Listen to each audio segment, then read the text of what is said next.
Hey, Terrence. Hey, Erica. Welcome to the His and Her Money Show. Hello, you guys. Hi, thanks so much for having us. Yeah, we're excited to be on, man. Really pumped up. We are excited to have you guys here. We came across, somebody shared you all with us, an Instagram post of this big real estate investment accomplishment that you all have undertaken. Yeah. And it's a whole strip mall that y'all bought. I mean, like a real strip mall, not like a vacant. We're talking about a strip mall with a Starbucks in it, okay? And I think a Buffalo Wild Wings. And a Buffalo and a B-Dubs, okay? So they out here doing it, but that's not how the story started. So I want to go on this whole journey with you all to see how you got from that place to this place. But before we start digging into your story and your advice, can you say hello to everyone that's tuned in right now and let them know what you're all about? Hi, I'm Erica. This is Terrence. We've been married for 11 years, going on 12. We have 3 kids, ages 9, 5, and 3, and we run multiple real estate, insurance, property management businesses.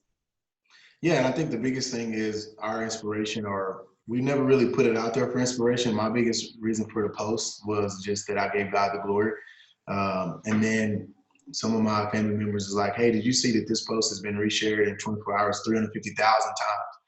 And we were just like, what? And so I didn't even really believe until she sent me a screenshot. And so from that experience, our goal is just to encourage others that anything is possible. Absolutely. So before we go back, I want to give context. So tell everybody what happened in that post. For those who didn't see the post, what was the big announcement? What was the deal that you all pulled off? And I think we'll make sure we have a screenshot of it too. Yeah, what we pulled off was we started, and we'll get into how we started our investment career. But that was a big deal for us because we wanted to transition into something that was outside of our realm of expertise, which was a commercial investment. And now we're really doing some commercial investing. And that was one of our first big projects. We're already taking off on others, but we wanted to just stop and say, hey, this is a big deal. And me being an athlete my whole life, my wife being an athlete, me being a pro athlete, you just always kind of move on to the next thing. And she's been really pushing me to say, hey, stop and celebrate these moments. And that's what that was about. So we purchased a strip center in Asheville, North Carolina, that had a Starbucks, Buffalo Wild Wings. And the big thing that was cool about it is they're corporate-backed leases. So we're dealing directly with the corporate companies, not a franchisee, which is a big deal for us. Wow. Amazing. That's huge. Amazing. So let's talk about, how did you guys get your start? Take us back, in your past. Tell us, how did you guys even get started in investing in properties? Want me to take it back? Yeah, go ahead. Yeah, so my wife graduated from UT, and I graduated from Texas A&M. And if you know anything about the state of Texas, we're rivals. So yeah, we don't get along. No, but yeah, I played football at A&M and then played in the pros. And when I retired in 2007, we got married in 2008. And our biggest things were, what's the next step for me? Well, she got a job immediately, and for me, I was like, you know what? I don't know if I want to just go get any job. I wanted to really do something that I was passionate about. So I really started praying about, God, what's next for me? And a lot of times people just write you off. Oh, well, he played in the NFL, so just write him off. It's like, not all of us are Tom Brady, who played 15 to 18 seasons, made millions of dollars. That wasn't my story. And so in that moment in 2008, we really started just trying to decide, how do we invest? We started reading a lot of books. And honestly, I have an amazing degree from Texas A&M University, but where I learned financial literacy was through books, and through books that I might have bought for $5 on Amazon. I paid more in shipping for some of those books, but I personally read about 40 books in 16 months. And we took that foundation and started investing. And you want to tell them kind of where we started with our investment career? Sure. So first we started in Dallas and being kind of like a silent investor, giving a guy money, letting him invest it, and then giving us a return on that. So the returns on it obviously as high as it would be if it's your own property. But it was a good start, got our feet wet, learned a little bit. And then when we moved here, Terrence just started studying the market, riding around. He would drive around all day, knock on random doors, talk to random realtors in the area, and just say, hey, I want to be an investor. But we didn't really know what that was going to look like. The books gave him a really good foundation and kind of showed him a little bit what he was looking for. But you just got to get out there and ride the streets. So that's what he did. And Our first investment that we bought were 2 duplexes, side by side. And $70,000 a piece. $70,000. You know, and a lot of times people see a purchase that's multi-millions of dollars and they don't see the $70,000 purchase, because it's almost like you get written off like, oh, well, he was in the NFL. So no, we started our first 2 investment properties with $70,000 HUD homes that we did the make readies on our own. I was in there, you know, we're changing out the carpet and painting the walls. And that's really where we started and really started building on that foundation. I'm happy you mentioned that because again, I think we share a lot of stories, even our own personal story here on our show. And a lot of times people will count you out. They immediately just say, oh, like you said, you're an NFL player or previous NFL player. You have the money, but you all started out small. And so I love that. I think you're right. Sometimes people overlook the $70,000 properties and immediately think that it's going to cost millions and millions of dollars. And they overlook the 40 books he read. Exactly. In 16 months, 16 right? months. Yeah. That's incredible. Like, we're big readers, but he's really he's a bigger reader than I am. But I love that how nobody necessarily taught you personally or mentored you personally from what I'm hearing. It was the books that mentored you, and you learned from the books, and then you went out and you applied what you learned. So I love that. Yeah. I'm curious because you kind of had 2 starts. You had a start where I'm assuming it was like a syndication deal or a JV deal where you guys invested and somebody else kind of did the legwork. And then you had a kind of a reboot or independent route where you all did it yourselves and you guys invested in these duplexes. So for somebody, a novice listening right now, and they're like, man, I wonder which would be a good way for me to start. Did you learn some things in the syndication that you applied to when you went out on your own? So somebody that's listening, that's looking to start, is there a certain path you would say out of those 2 that you all did at the beginning would be the way that you would recommend? I would, like you said, I would start off saying, start investing in your own financial literacy. And, you know, and I think I made a comment like in that post that I made no excuses for my upbringing. And some people took that and ran the wrong direction with it. Like, I still don't understand why they would. But I was just saying that I didn't have a perfect beginning, and still to this day, we don't have a perfect setup. But I just took what God had given me and I tried to build on top of it. And so with the investment strategy, I would encourage everybody. I would say, if you have a good real estate deal, the money will find you. So go be a bird dog, really understand the market, and then you go find the deals. If you don't have the money, go find the deals and really have the knowledge on how to piece them together, and then investors will come to you. Or you'll have to go out and get investors, but they'll invest in it if the returns are there. Or save your money up and go invest. And I always say, I told all my teammates, buy a duplex, move in one side, and then rent out the other side. That, to me, now you can use lending in a different way that can help you get that down payment and or put down less than 20%. Mm-hmm. And I would say, we always say there's check equity and there's sweat equity. And at the beginning, you just need to have sweat equity. You need to just do it. Like you mentioned, when we bought those duplexes, that was such a good learning experience because we were there, we were inside, we were doing the make readies ourselves. Of course, now we pay a company to go in and paint the walls and rip out the carpet. But Terrence was the one over there, you know, and so you learn by being so hands-on. So, you know, giving the money to someone else to invest for you, you're not really learning as much in that way. But if you buy it yourself and do it all, I mean, mow the lawn yourself if you have to, like, do it all so that you can grow as your business grows. And I would add one more thing. I would encourage people to really understand who you are personally, because when you give your money to someone else, you lose control. And that was the reason why I took my money out of the stock market in 2008. I remember watching it, and we were 23 and 25 when we started investing. And it's like, the little money that I did have, I didn't want someone else to have control over it. So really making sure that I educated myself. So then if it went awry and it went, you know, down the wrong path, then I had no one to blame but me. But then I was also able to see all the upside in the return. So take us back to that first deal, the duplexes. How did you all approach the buy? Was it, did you buy it in cash? Did you finance it? And then what was the approach that you took? Was it wholesale, flip, renting out? Talk us through that. That's a good question. I think the biggest thing too, when I was reading, I really wanted to understand what was my ultimate goal for me and Erica and our family. And to me, to build ultimate wealth, you got to buy and hold.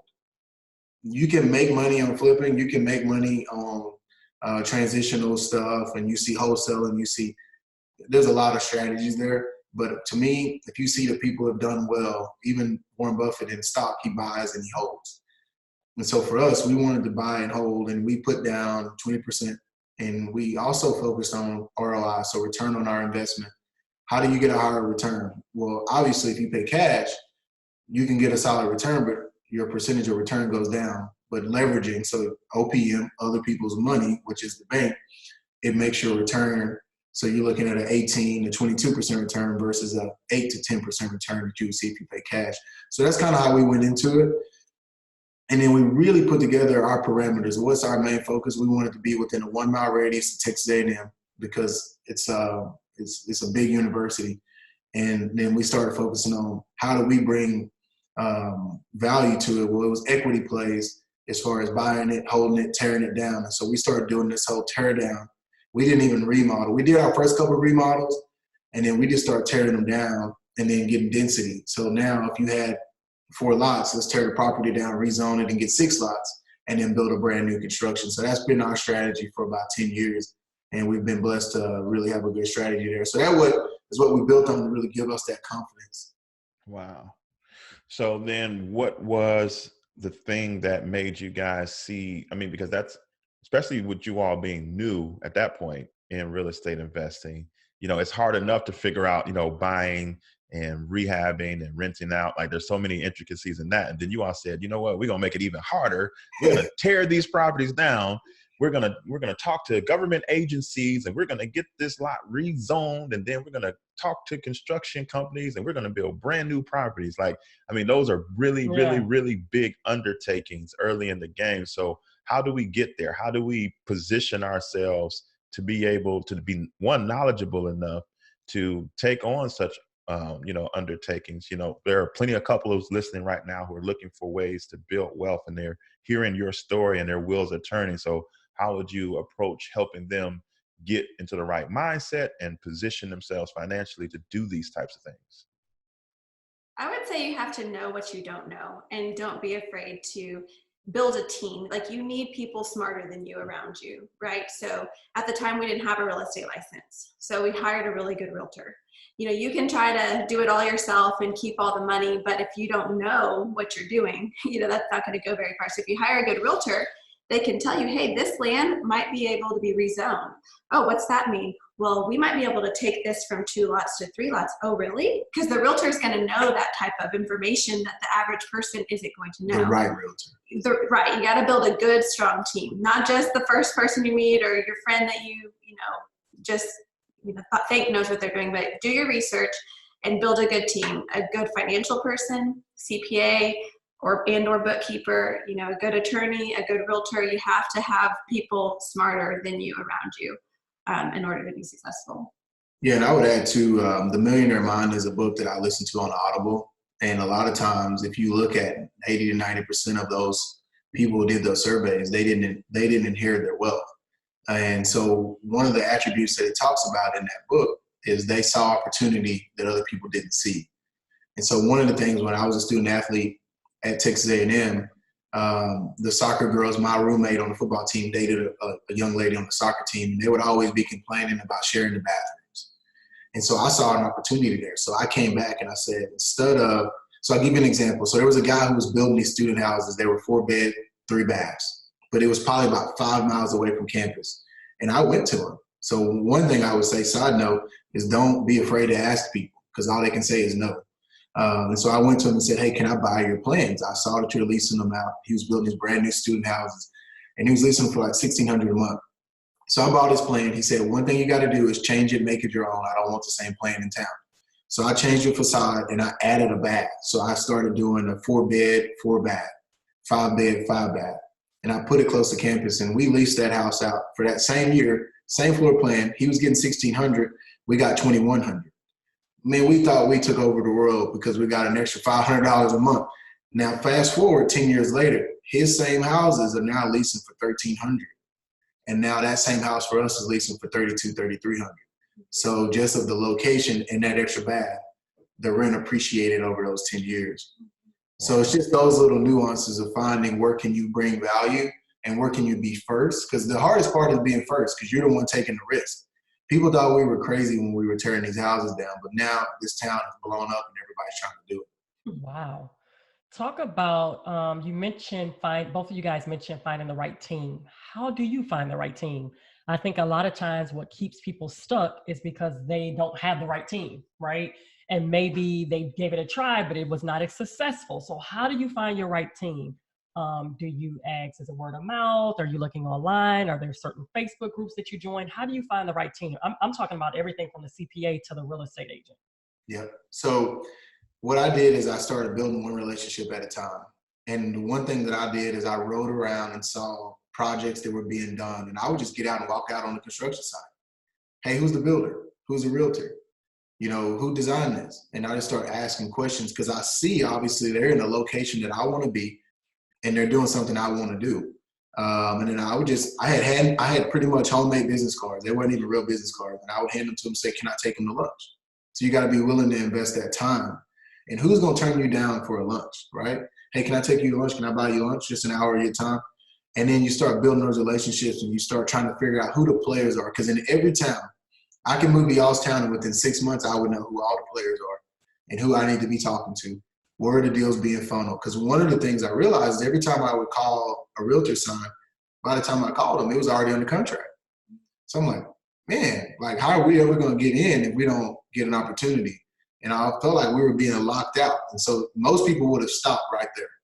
And I was like, no, I'm not stopping right there. I'm going to figure out how to get past that. And because, you know, in our town, you know, there's not many minority investors here. I mean, we're probably the only ones, maybe one or two more. And so we just kept pushing and kept trying to find a way to get in. And then I started asking people, could I take them to lunch? And that's how we started building those referrals and those relationships. But do everything on referrals, nothing on, you know. Don't read on the internet. Yeah.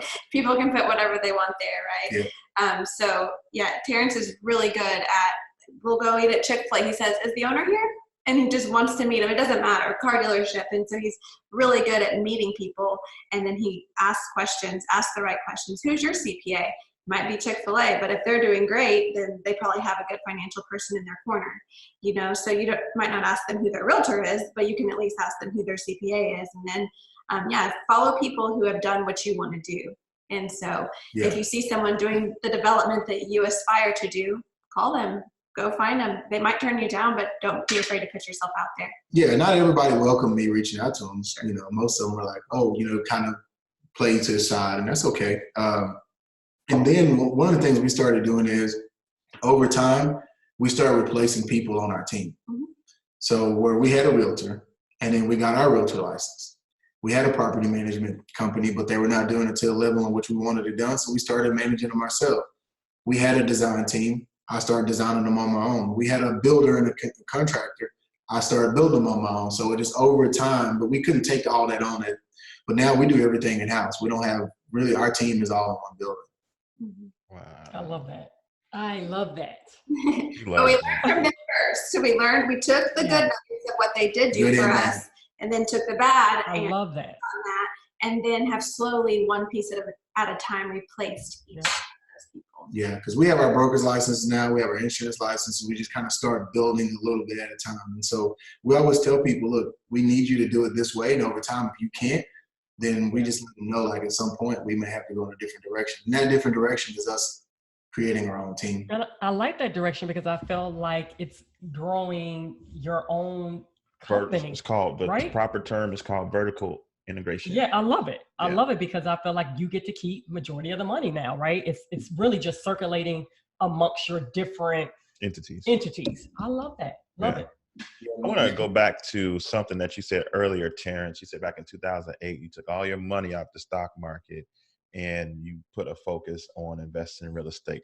I would love to know why you did that and what steps did you take to do that without getting hit with a bunch of penalties and taxes? And like, how did you go about moving money from stock market to investing in real estate with it?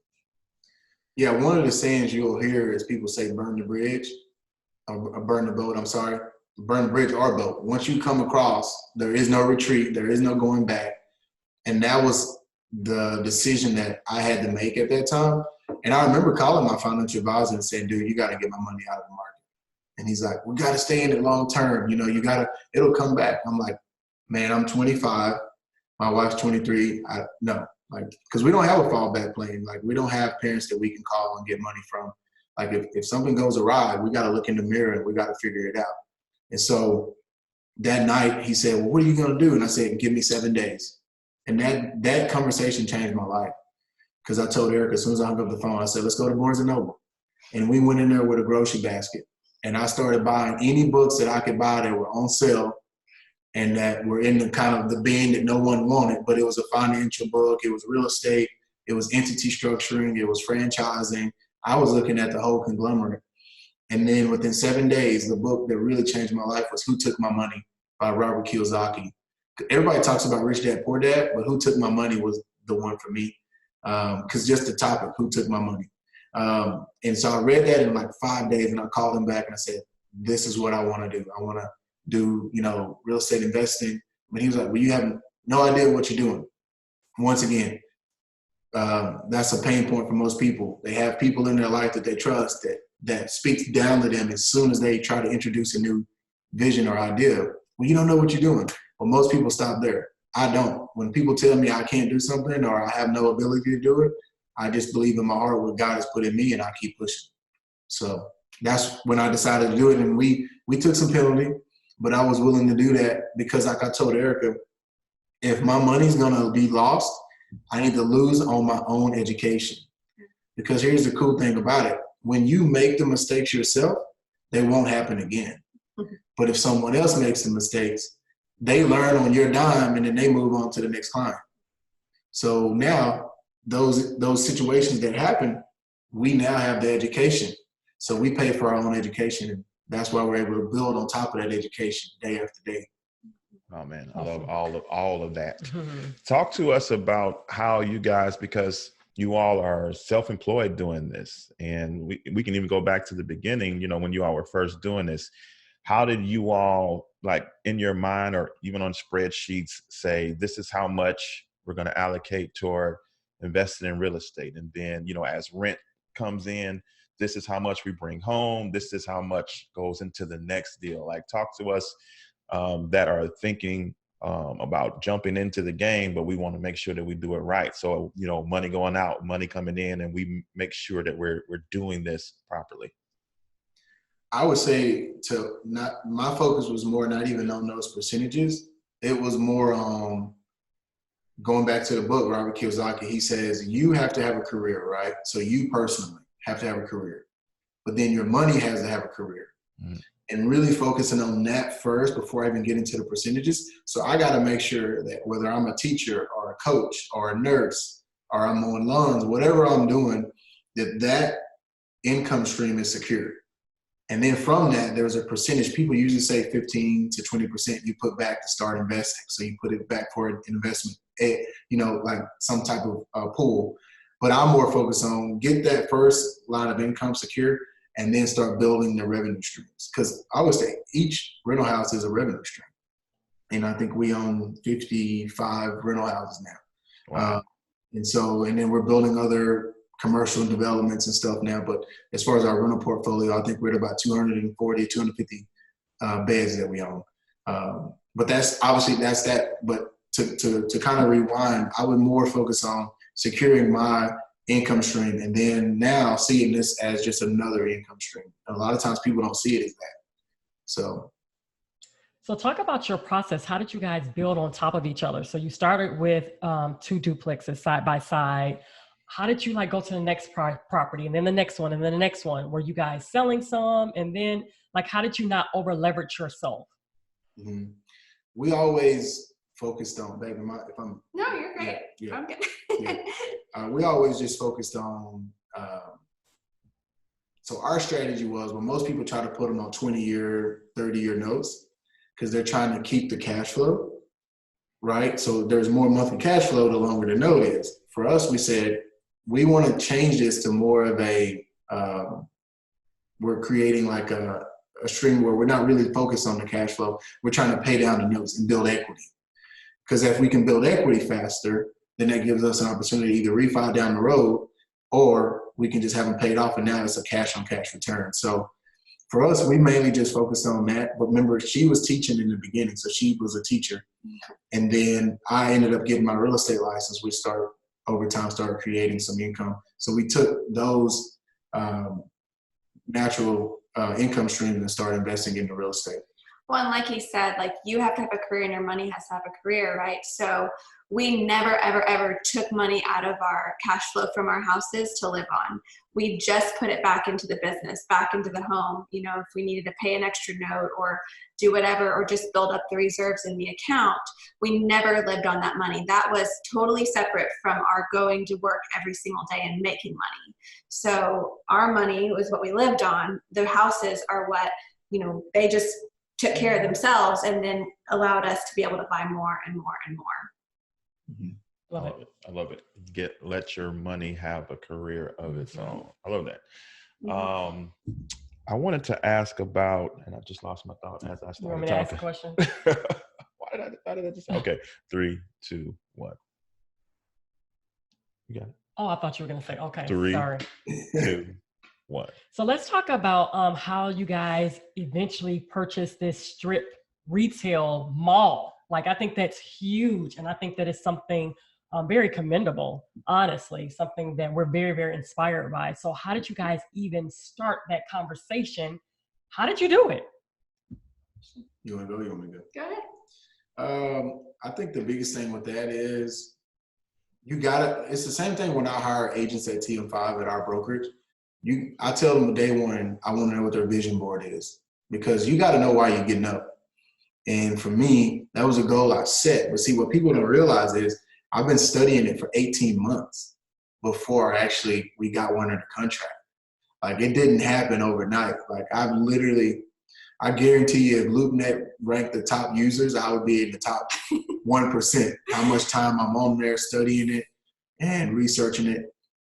I'm not on Facebook and I'm not on all that looking at people's feeds. I'm on LoopNet studying deals and running formulas and running spreadsheets and really trying to educate myself. I'm sorry, is that a website? Yeah, what's LoopNet? Because somebody could say that, yeah. Yeah, so LoopNet is it's a commercial site. It's just like Realtor.com or Zillow for residential real estate. LoopNet has all the hotels, commercial projects, different deals. So we do a lot of residential sales at our brokerage, but if we have a big land listing, we put it on LoopNet. So LoopNet is just an app that you can put on your phone and you can set alerts up. So you tell them, how much do you want to invest, right? Or whatever your criteria is. And then every day it sends you these alerts. Did you see this property that fits your criteria? So it's the same as when people set up on Zillow when they're looking for a rental property or they're looking to buy their first home. They put 3-bed, 2-bath. You can do the same thing on LoopNet on whatever your criteria is. You can even put your cap rates, which obviously a lot of people don't know what cap rate is. All a cap rate is the return on your investment. So if you look at a deal and if it's got a 6.8 cap, if you pay cash for it, then you're making 6.8% on your money. So it's just little things like that we really just trying to educate ourselves, because it was a big jump from the residential student housing we had been doing. But there was a lot in between before we got to that. So we did the residential stuff. We started a construction company. And then we started our company, TM5 Properties, which is a real estate brokerage. And it was a startup. It was an idea on a napkin, and we started growing it. Well, as we became really good real estate brokers, helping other people do investments, we started being in these spaces, because people that are buying $1 million homes in our community are investing in things like this. So through osmosis, the relationship, I just started asking questions, and our startup has grown, rapidly. We went from 0 in sales to where within 7 years we'll be at 700 million in sales at TM5 with about 2080. So we're tracking $1 billion in sales with a small group of people. That is incredible. So what you were saying is you have to decide what gets you up in the morning. Yeah. And we had done the residential. We loved it, but his vision board was, we're going to get here one day. We're not going to just stop here, but you have to have that vision and look towards that and work towards that. It's not just going to happen, right? So I watched him, and it's him. It's not me. I watched him every single night on LoopNet, looking at deals, talking about it, learning, reading what are those pamphlets called? Offer memorandums. The offer memorandums has all the information on each property. So there's a lot that goes into it before you just jump out there and buy a Starbucks. Don't do it if you don't know what you're doing. a lot of the Starbucks will have like a 3% cap rate, and we knew we didn't want a 3% cap rate. That did not fit our criteria, right? So you have to know what you're looking for. And then once he saw it, he knew. He was like, that's it. Well, when our first one we made an offer on, we got beat out, and so I told Erica when we lost that deal, that won't happen again. And so I positioned us in a place that when we did see the deal, we could strike.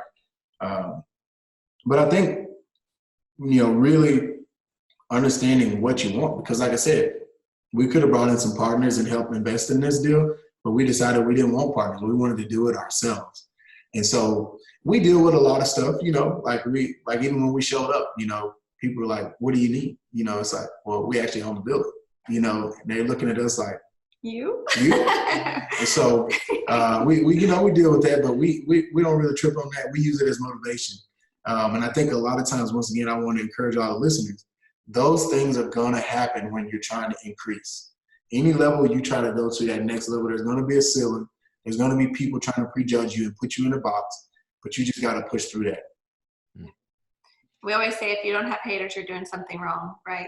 Like, it's just part of life. It's true. There's these rumblings again of a recession that could be on the horizon, right? And so people are wondering, should we just wait until a crash happens before we look to invest in real estate? Or, is it still a good idea to be looking and trying to invest now? What do you think? I think there's different markets to invest in. And, whether you're going to be a VRBO or you're going to be student housing or you're going to be first-time home buyer, first-time rentals for families. I think as that recession hits, then what does that do? That pushes more buyers that were going to get financing into leasing. So when people say recession, wait, it's like regardless, there's going to be more people that need rentals. And if you look at the percentages, I think right now we're at about 1.8 million new home buyers a year. And I think we're at like 1.6, 1.5 new construction being done. So we're still lagging on just having enough housing for people because the United States is growing so fast. And so really tracking those trends is important, but really it's more important to know what are your local market trends doing. Love it. Now, a big part of your story is reading, right? And we are big proponents of financial literacy here at His and Her Money. So do you have any books that you would recommend to people so they can start to lay an educational foundation for themselves to go about investing in real estate the right way? Yeah, for sure. I think I just counted, I'm up over 550 books in my library. And like I said, people try to make that instead of me going and getting Starbucks every day, I take that money and put it into a book. So I hate when people always say that, I don't have the money for that. No, you just got to put the discipline in place. But the book, Robert Kiyosaki, Who Took My Money, to me is a very easy read. It's a very good foundational read. And to me, when people ask me what books to read, I give them that first because it's just the foundation for the other conversations. The other one is Millionaire Investor. I always tell people, if you can pull one nugget from each book and then you read 50 books, you have 50 new, nuggets of wisdom that you can use to implement into your life. So the nugget I got from that is buy $1 million, own $1 million, net $1 million. And I set this goal 12 years ago when I read that book. I read it in 2008. It says buy $1 million. So that just means if you buy 10 $100,000 houses, you bought $1 million. Then it says own $1 million. Well, if those 10 houses appreciate, and then you have your tenants paying your note down, so you have equity of $1 million in your houses. And then the last step to that book is net $1 million. So that means from your rental portfolio, after taxes, expenses, maintenance, management fees, did you net $1 million a year? And that's what we're pushing towards. So that's another good book. Another one that's a good one is Buy It, Rent It, Profit by Brian Chavis. So I would say start with those 3 books. Those are good. We'll be sure to have them linked in the show notes of this episode. So guys, if people want to keep up with you, contact with you, talk with you, how can they find you? My wife's off the radar. She don't be, she's like, I'm just trying to survive with our kids and businesses and life. I can't keep up. But You can follow TM5 Properties. That's our real estate brokerage. And then Terrence has a realtor page at Terrence Murphy Realtor, and LinkedIn. It's on Instagram, right? Yeah. Instagram and Facebook. Okay. Yeah. So Instagram is it's just Terrence Realtor. So at Terrence Realtor, and then our company page is at TM5 Properties. And then now one of our newer companies that we're birthing, because we have 12 entities now, but it's Murphy Signature Homes, and that is just only doing like modern, contemporary, high-end homes. So we're excited to really kind of roll that out to the market. But that's just Murphy Signature Homes. That's another one. So I'm sure people are going to ask, Tiny Town, you all have to ask them, what are all of the 12 entities?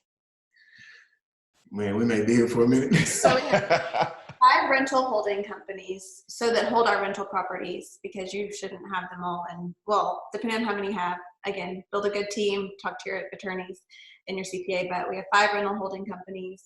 Then we have our TM5 Properties. So we have a real estate brokerage, a rental locator team, a property management team, a construction team. We own an insurance company as well. An insurance company, and just a couple other entities around that, commercial development and stuff like that. Oh yeah, commercial holdings.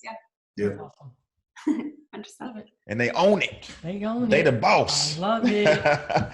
So before we go, can each of you impart some words of wisdom to people who are been talking about investing, know they need to get their finances in order, but haven't necessarily made the moves yet? They haven't executed. How can we get them off the couch and into action? How would you talk to them if they were in front of you right now? It starts with just daily decisions.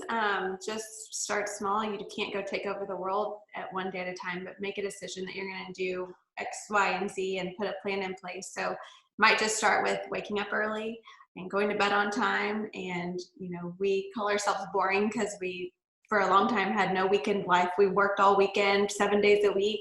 We were up till 3 a.m. working, and we were up again at 7 a.m. working. And that's just what it takes to get started. So decide that you're going to go for it and put an action plan in place and start one little step at a time. Yeah, I would just piggyback on what Erica is. Be willing to know what you want to sacrifice, and stop looking at everybody else. Stop focusing on what they're doing unless you can pull encouragement from it. A lot of times people see it and then that makes them feel small. It ain't about that. And I think as just our culture, like, we got to come together, man. We got to stop trying to pull each other down, and we got to start imparting knowledge and transitioning that to each other.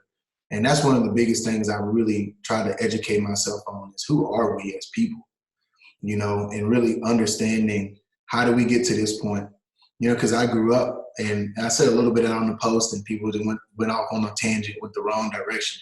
But I was just saying, I came from humble beginnings, a single mom. We came up from a rough neighborhood, but I made no excuses about it. And what I was saying is, let's all stop making excuses, because we all can tend to say, oh, well, I would invest, but I really got to go do this. Well, I would invest, but I got to go. Man, what are you willing to do? And then decide what that is, and then go do it. Like, for me, I always say, stop talking, start doing.